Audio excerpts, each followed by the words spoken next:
এই যুবকের মধ্যে দুই জিনিস একসাথে ছিল, এই জন্য যে সে পাক্কা ইমানদার ছিল এবং তার কলিজায় শতভাগ দেশপ্রেম ছিল। ঈমান এবং দেশপ্রেম।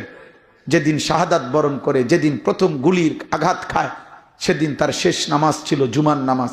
সে প্রতিদিন ফজরের নামাজ পড়তো, সঙ্গী সাথীদেরকে প্রতিদিন 5 ওয়াক্ত নামাজ পড়তো।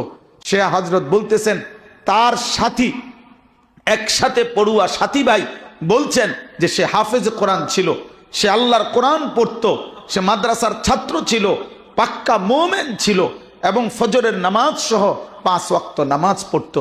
যার ফলে ঈমান এবং সত্যিকার কলিজা দিয়ে দেশপ্রেমের কথা বলতো, আধিপত্যের বাদের বিরুদ্ধে সে বলে গেছে। এই জন্য এত কোটি মানুষের চোখের পানি একসাথে ঝরছে। এটা অবাক করা বিষয়।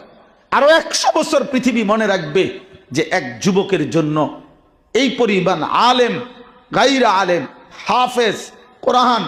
আমার মাদ্রাসায় বাচ্চাগুলো পর্যন্ত কাঁদছে, সব বাচ্চা কোরআন শরীফ খতম করছে। কে কি, আমার মা একেবারে বুড়া, আমার আম্মা 75 বছর বয়স, মা কিচ্ছু বোঝে না, অসুস্থ মানুষ। মা আমারে সকালবেলা কইতেছে, হুত ফোলাগার কি হইছে। আজ জাতি দেখছে, আজ বাংলাদেশ দেখছে, আজ পৃথিবী দেখছে। ঈমান এবং দেশপ্রেম দাবি তো করেছে অনেকেই, বক্তব্য তো দিয়েছে অনেকেই, কলিজার খুন দিয়ে আমার প্রিয় ভাই, প্রিয় সন্তান শহীদ শরীফ ওসমান হাদি রাহিমাহুল্লাহু তাআলা এই নওজোয়ান কলিজার খুন দিয়ে প্রমাণ করেছে আমি ঈমানের দাবিতে সত্যবাদী ছিলাম, আমি দেশপ্রেমের দাবিতে সত্যবাদী ছিলাম। আল্লাহ যেন তার পবিত্র শাহাদাত কবুল করে নেয়। আগামীর এই বর্তমান কিশোর যুবক যারা 18, 20, 25, 30 বছরের, এদেরকে নতুন করে আরেকবার ঈমানের স্বপ্ন, দেশপ্রেমের স্বপ্ন, ইসলাম বিজয়ের স্বপ্ন, আল্লাহর কালেমা বিজয়ের স্বপ্ন দেখাবার জন্য এরকম একজন জীবন্ত উদাহরণ দরকার ছিল। রব দেখাইছে